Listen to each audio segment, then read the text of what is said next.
With San Francisco's entire offense essentially dealing with injuries, arguably the most important player for the next 3 to 5 weeks is a second-year wide receiver Ricky Pearsall. In his first outing against the Seattle Seahawks, he was absolutely dominant. On just 4 receptions, he had 108 yards, and according to PFF, he's the 7th highest graded receiver, earning an overall grade of 77.2. And moving forward into the Saints game, he should see his role expand as players like George Kittle and Juwan Jennings are dealing with injuries. So in this video, I wanted to peel back the layers a little bit more deeply on the player that is Ricky Pearsall by going over his most recent Seattle film to see what he does well as what he struggles with, so we can fully understand what San Francisco is getting out of their primary receiving threat moving forward. Initially, when I turn on Pearsall's film from this most recent Seahawks game, the first thing that really jumps out on his tape to me is just how much he's grown in his technique as a wide receiver from his first year to second. To really illustrate this point, on this play the Seattle Seahawks are running cover 1 with Ricky Pearsall running a corner pattern, but first he's going to fake a post and then move into his corner, which will also set up later routes throughout the game. But before we get into his route on this play, I really want to focus on his release because this is an area he truly improved on from his rookie campaign.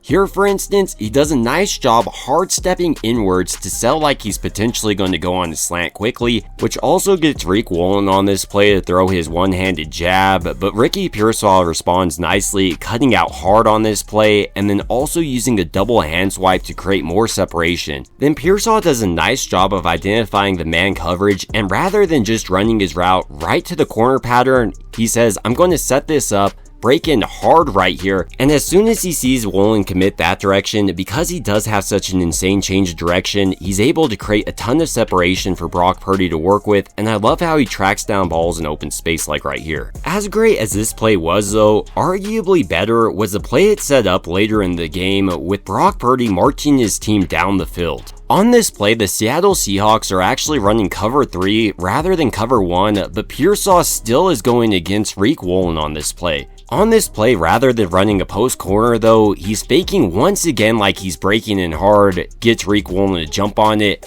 then fakes like he's going to the corner, which gets Rick Woolen assuming, okay, this is the same route he beat me on earlier, so he turns his head and starts looking for the ball. But Pearsall continues up the sideline on almost his fade pattern, and he's able to bring it in once again for a massive gain for his offense. And I think it is fair to question if he wasn't able to beat Rick Woolen earlier in the game with this nasty route, if he would have been able to set him up in the same way later in the game.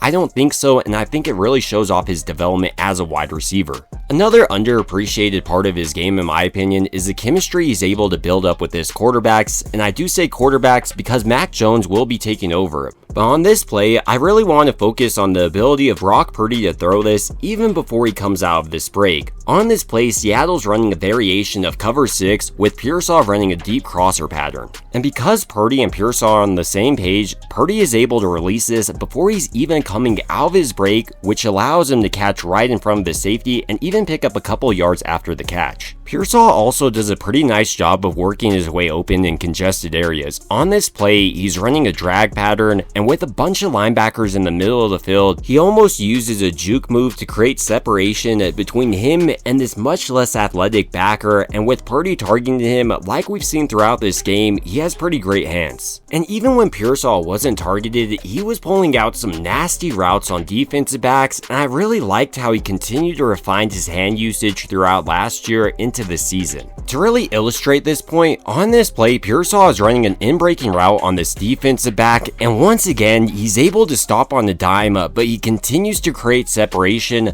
by taking this defensive back's momentum and throwing it up the field, and finally, he's able to create a lot of separation on this play.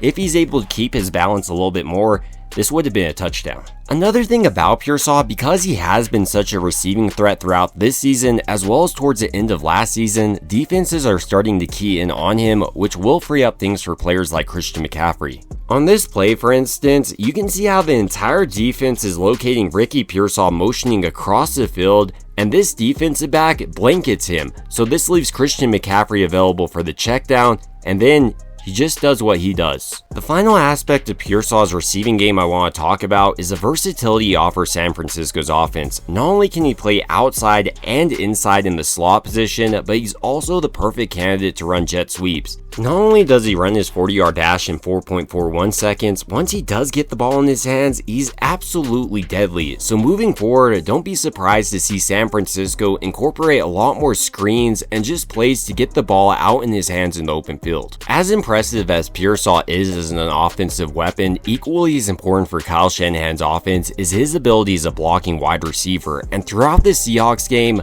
like his receiving game, he showed off continued improvement in his technique and will as a blocker. Here, bunched up on the line of scrimmage, for instance, he's tasked with blocking this defensive back in the second level. And not only is he able to get there, but once he does get there, he does an excellent job of flipping his hips and creating a clear running lane for Christian McCaffrey to get behind. And like I was trying to allude to earlier, he's an extremely willing blocker this year. It almost reminds me of Juwan Jennings. Here, for instance, once again, he's attacking this defensive back and really going all the way until the whistle, which gets him almost to try to punch Ricky Pearsall after the play. Tell me he's in your head without telling me he's in your head. But outside of Ricky Pearsall's just blocking ability on designed run plays, I also like how he's able to turn from a wide receiver into a blocker once Purdy does take off or another player gets the ball in his hands. To really illustrate this point, on this play with Purdy breaking out of the pocket, Pearsall does an excellent job of identifying this defensive lineman chasing down Purdy, so rather than trying to get free, he immediately turns into a blocker and gives Purdy a nice lane to run behind.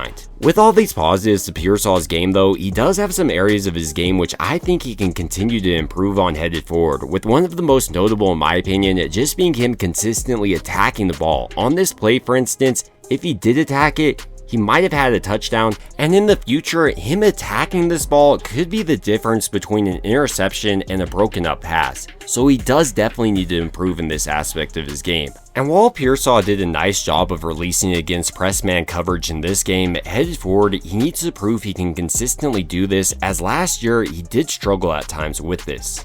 It's also worth noting, while he is healthy right now, he has struggled to remain healthy through his short NFL career, so he does need to prove that as well headed forward. But still, overall, when I'm looking at San Francisco's former first-round pick, I see a player who's developed a ton in his technique, and moving forward throughout this year, I think he's going to have a true breakout year. But ultimately, these are just some of my thoughts on San Francisco's former first-round pick in Ricky Pearsall, and I'd like to hear some of your thoughts down below. What do you think about him being graded as the 7th highest wide receiver across the National Football League? And over the next couple of weeks, with teams keying in on him, do you think he's going to be able to keep this up? Because other players like Juwan Jennings and George Kittle are hurt right now. It would also mean a ton to me if you did enjoy this video, if you could go ahead and like and subscribe. It truly helps out the channel a ton. And as always, I hope you guys have a great rest of your day.